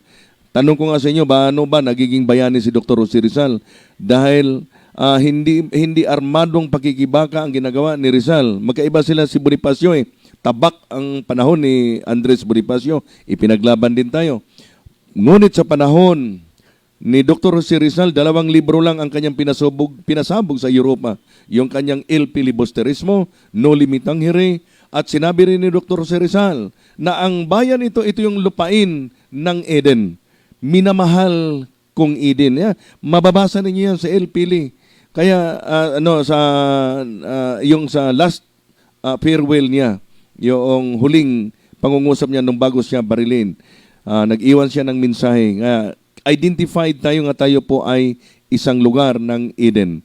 Kaya napakahalaga yung balik tanaw tayo sa ating mga nakaraan. Dahil ang sabi nga, ang hindi man marunong lumingon ay hindi makarating sa kanyang paroroonan. Gob.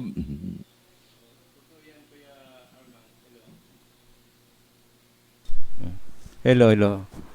Totoo yan, Kuya Arman, napalaking bagay po nitong hindi marunong tumingin sa pinanggalingan, hindi makarating sa paroroonan. Kasi po, hindi mo alam ang origin na history po ng ating mga maninuno natin, mga apo natin. Paano ka i-guide ng mga banal na espiritu o mga espiritu ng ating mga apo na yan man ang giya natin ngayon as per customary law. Kasi mga apo natin, kahit mga hari, mga reyna, mga prinsesa sila noong unang panahon, mga kapangyarihan sila.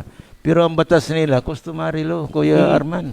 Sumisigaw sila ng hustisya ngayon, Gob. Ngayon, ano yung sabi mo, Kuya Arman, na dinig nyo na isang pastor na namatay for 3 hours? Ano sabi mo? Nung kami ay nasa isang purom, isang pagtitipon, mayroong isang nagtitestify na pastor na dinala siya ng 3 hours. espiritu na sa iba't ibang lugar, parang tinuturba siya hanggang sa ipinakita ng ating Diyos Ama ang mga taong napahirapan na nag-angkin ng kayamanan ng mga iba't iba, no? May mga hari, may mga reyna, yung lahat ng mga nag-angkin ng kayamanan ng mga ginto. Kaya bawal nga talaga na ipaalala ko sa inyo, wag kayo maghukay ng ginto dahil may sumpa yan. Dahil ang sabi nga ni Gob, ang ginto ay dugo ng ating mga ninuno.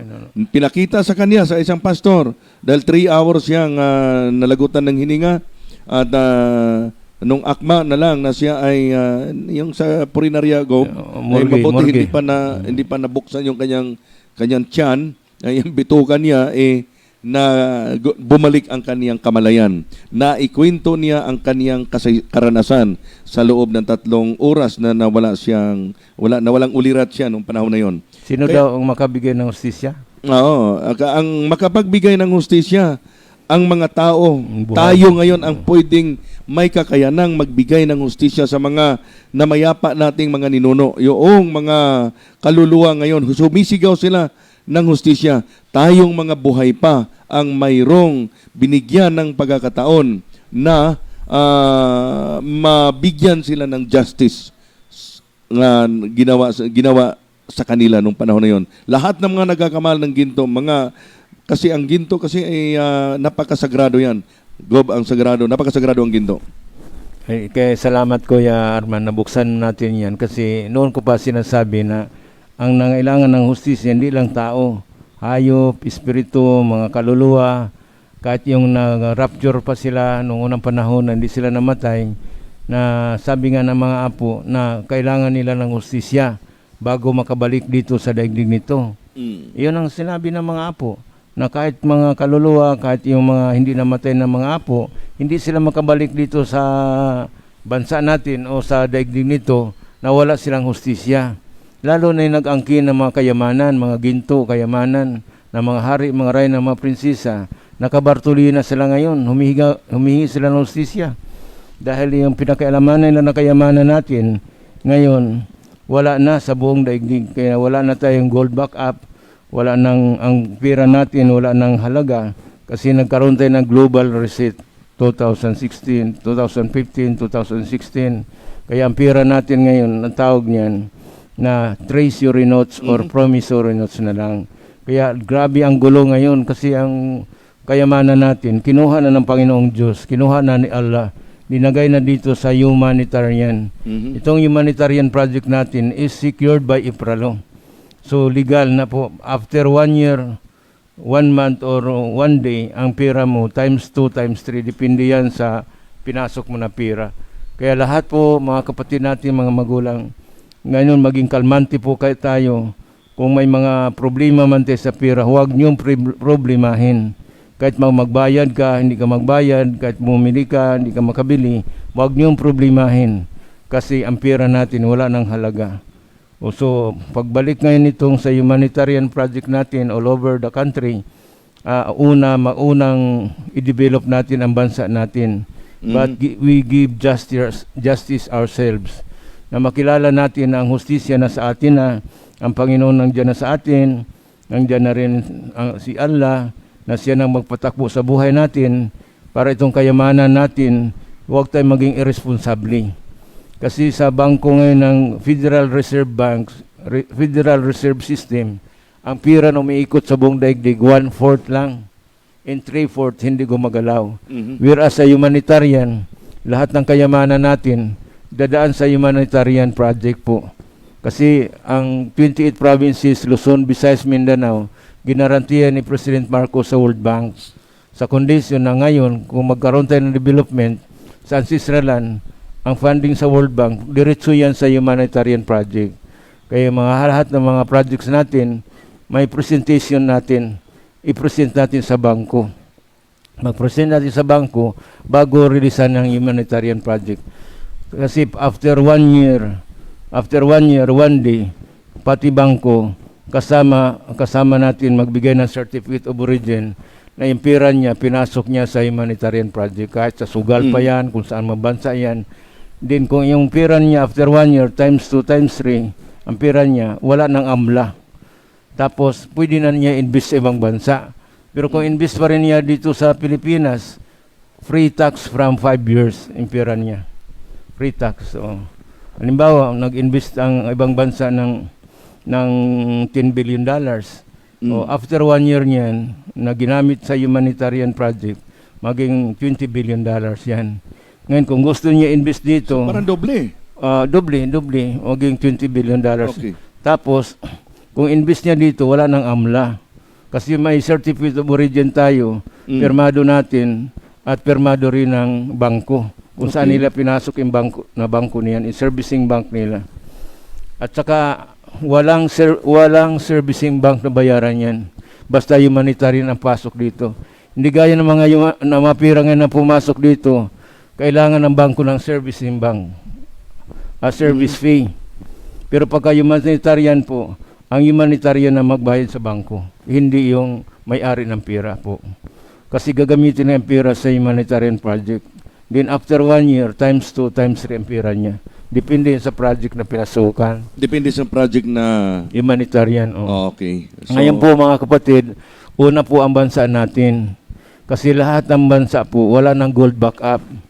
So ang pera nila, kung Amerika pa, ang tawag niyan, federal notes na. Kung Japan pa, Japanese notes na lang, promissory notes. Wala sabi na nga pong nila, halaga. Papel di hapon. Papel di hapon.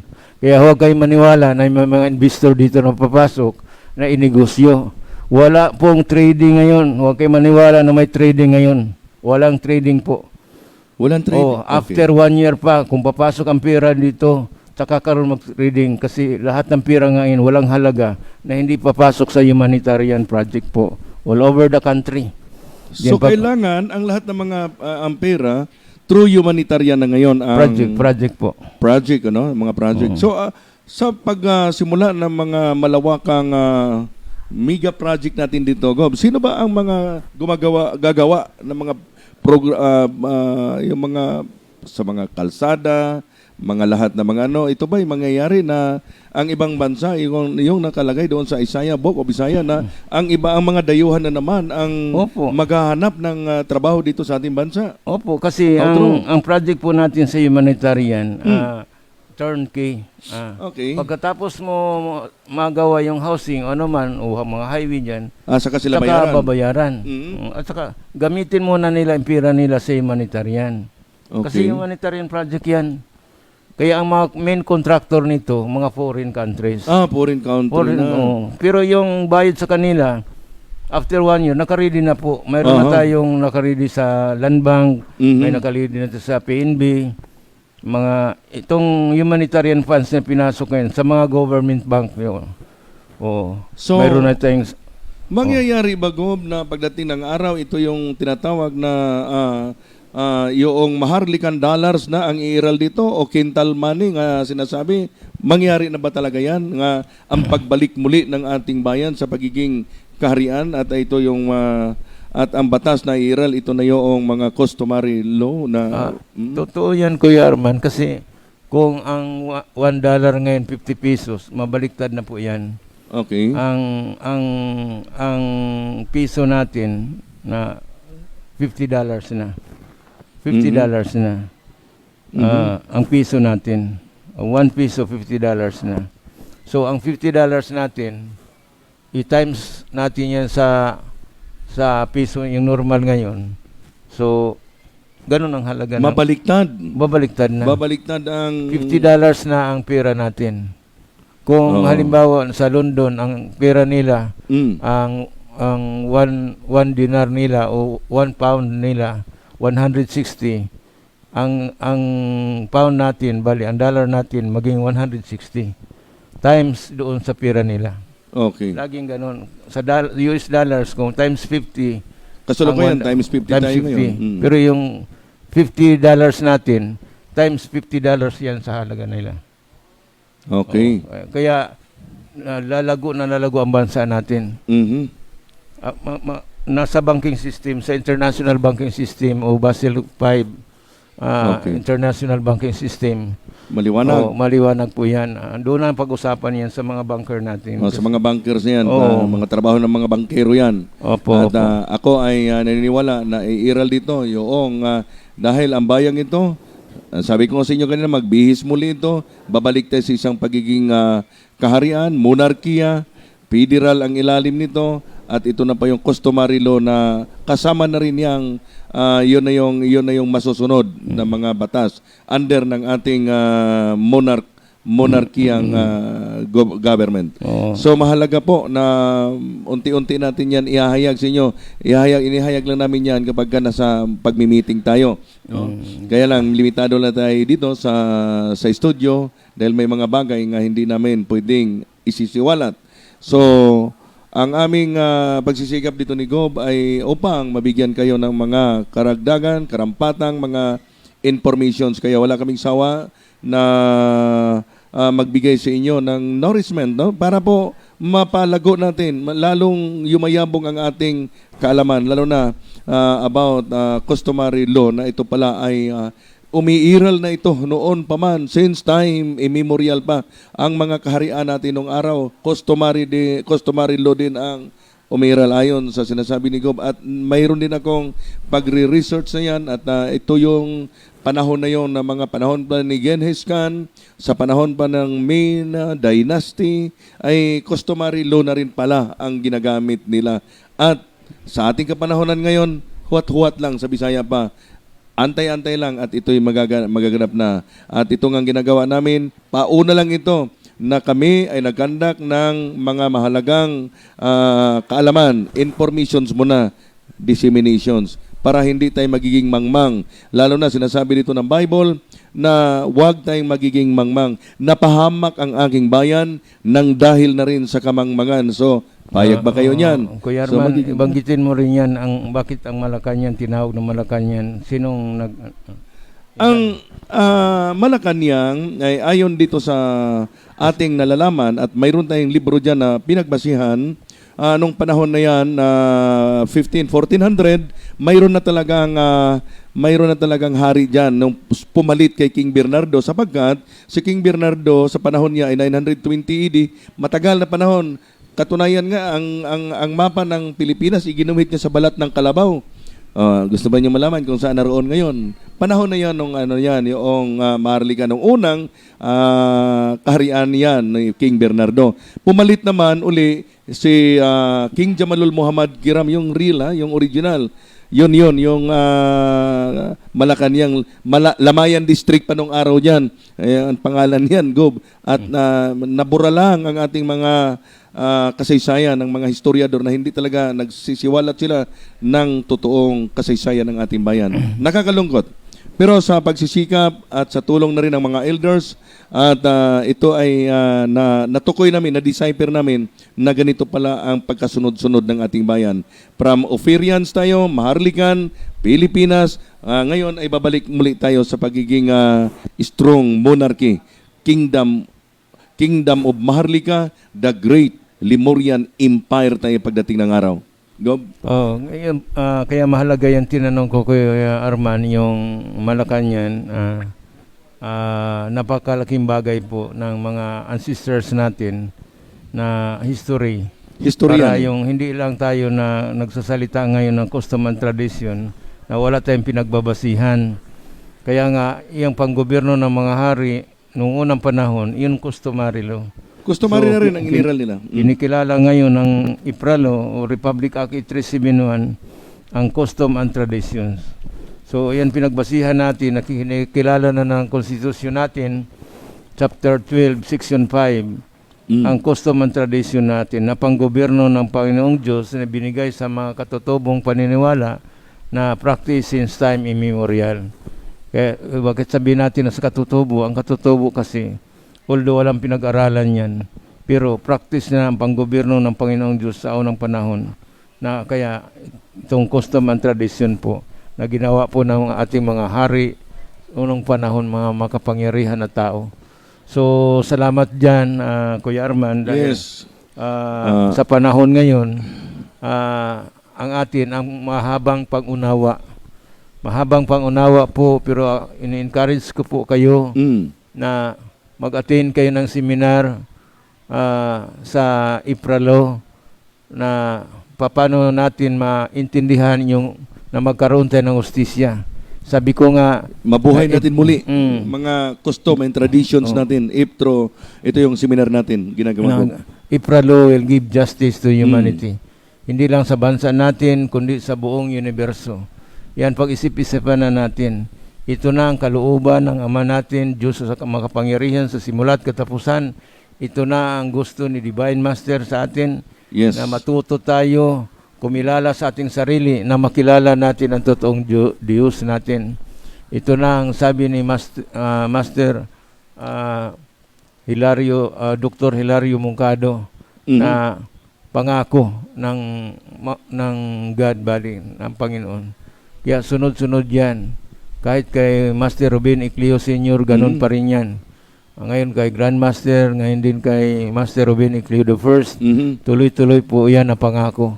Na ngayon, dapat bawat isa sa atin maging responsable tayo na leader. Hindi yung kanan-kaliwa tayo. Pagka-responsable po tayo na leader, maging responsable din ang ating presidente. Maging responsable din tayong Pilipino.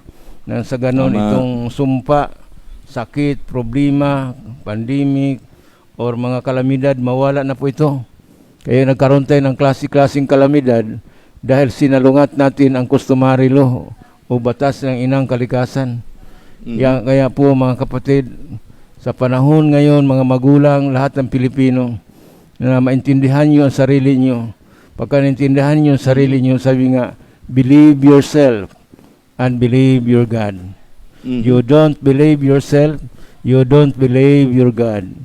Maliwanag, mga kaibigan. Kasi pagka naniwala ka sa sarili mo, naniwala ka sa Diyos mo, because there is justice on yourself, on ourselves. Right to self-governance, nasa batas yan sa IPRA. Yes. Marunong tayo maggobyerno ng ating panalita, marunong tayo maggobyerno sa ating puso, Yeah. o marunong tayo maggobyerno sa mga mata natin, sa kamay natin, sa paa natin. Alam natin ang paa natin nabangin, tutuloy ka pa rin, di mahulog ka, mamatay ka. Alam mong mainit, bakit hawakan mo pa? Kailangan pa ba sabihin yan, di ba? Pasok ka. So, give justice yourself. Hindi yung korte o isim taon magbigay siya ng hustisya. Yan ang pakiusap ko lahat sa nakikinig. Sayang po itong panahon na binigay ni Allah, binigay ng Panginoong Diyos. Ito na yun. Binigay ni Divine Master. Pagkakataon natin to. Malaking grasya ito. Kaya pag nagdasal ako ng tinuro sa akin, grasya Ama, grasya sa Anak, grasya Espiritu Santo, Elohim, gracias, la resmide Jesus, gracias, gracias, gracias, gracias. Grasya ito eh. Pero Yes. kung walang hustisya sa sarili natin, disgrasya po tayo. Malaman mo kung disgrasya yan kasi puro ka problema, sama ng loob, galit. Disgrasya yan. Kung grasya natin, tahimik ang konsensya natin, tahimik ang damdamin natin, at matulog tayo ng maayos. Kaya sabi ko nga sa lahat ng nagseminar po, lahat ng gagawin natin ngayon, ibigay natin sa Panginoong Diyos. Ibigay natin kay Allah. Kasi sila lang ang totoong Divine Master. Totoong magpakain sa atin, totoo na mag-liberate sa atin sa kasalanan, mag-liberate sa ating sa kahirapan. Kaya kung maayos ito, mga kapatid natin nakakulong sa kulungan, una kayong palabasin namin, pero bago kayo lalabas sa kulungan, mayroon kayong housing. Dalhin yung pamilya nyo, anak nyo, mabuhay kayo ng marangal. Libre bahay, tubig, kuryente, libre schools natin, libre hospital natin. Ang sabi ko nga, hindi lang libre sementeryo, walang sementeryo doon. Kasi ang namamatay, bayad sa kasalanan yan. Pero kayong nakakulong ngayon, na Bartolina kayo, parang nagpalawas na rin tayo ng mga apo natin na nakabartolina, mga kaluluwa ni nakabartolina. Hindi nga natin napalabasin nakakulong na tao. At tapos palabasin natin yung mga espiritu na nakakulong, Bartolina ngayon. Kaya kung mapalabas natin lahat ng mga kababayan nating Pilipino sa kulungan, bigyan sila magandang housing, hanap buhay, kasama yung pamilya nyo. Kay mas mabait pa kayo sa mabait. Bakit? Napakahirap yung mabartolina ka sa kulungan, di ba? Napakahirap yung makulong ka. Wala kang kalayaan. So bigyan ng hustisya pa rin Bigyan ng sila. hustisya yan.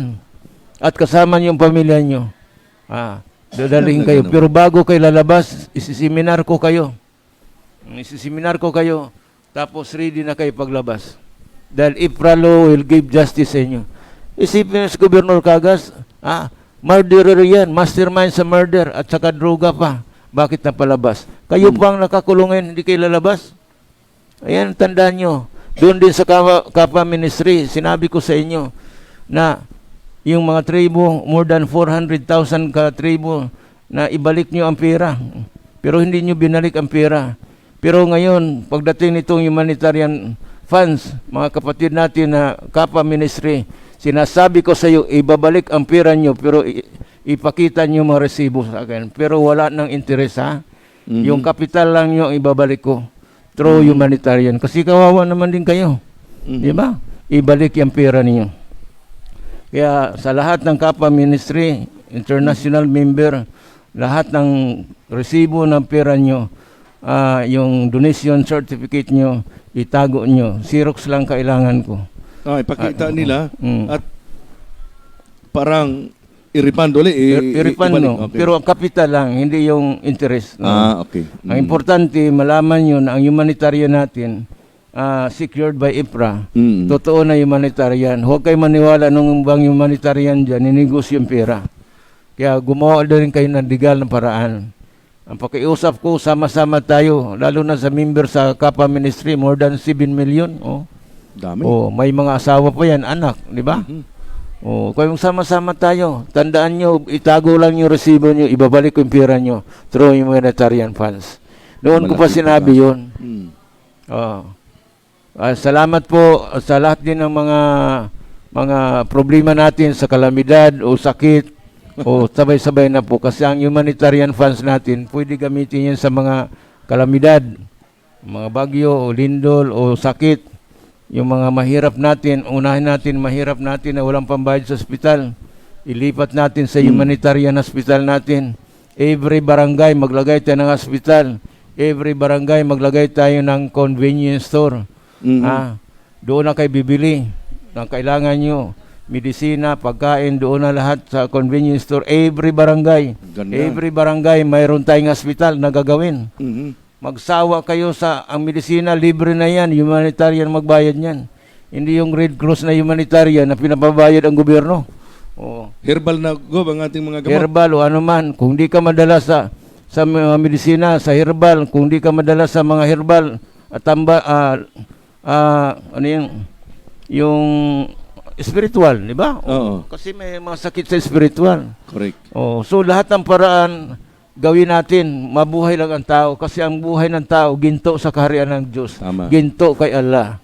Okay. Huwag natin tingnan ang tao na masama. Kasi sabi ng mga apo, sa panahon na yan, ang buhay ng tao, yung buhay, swerte kayo.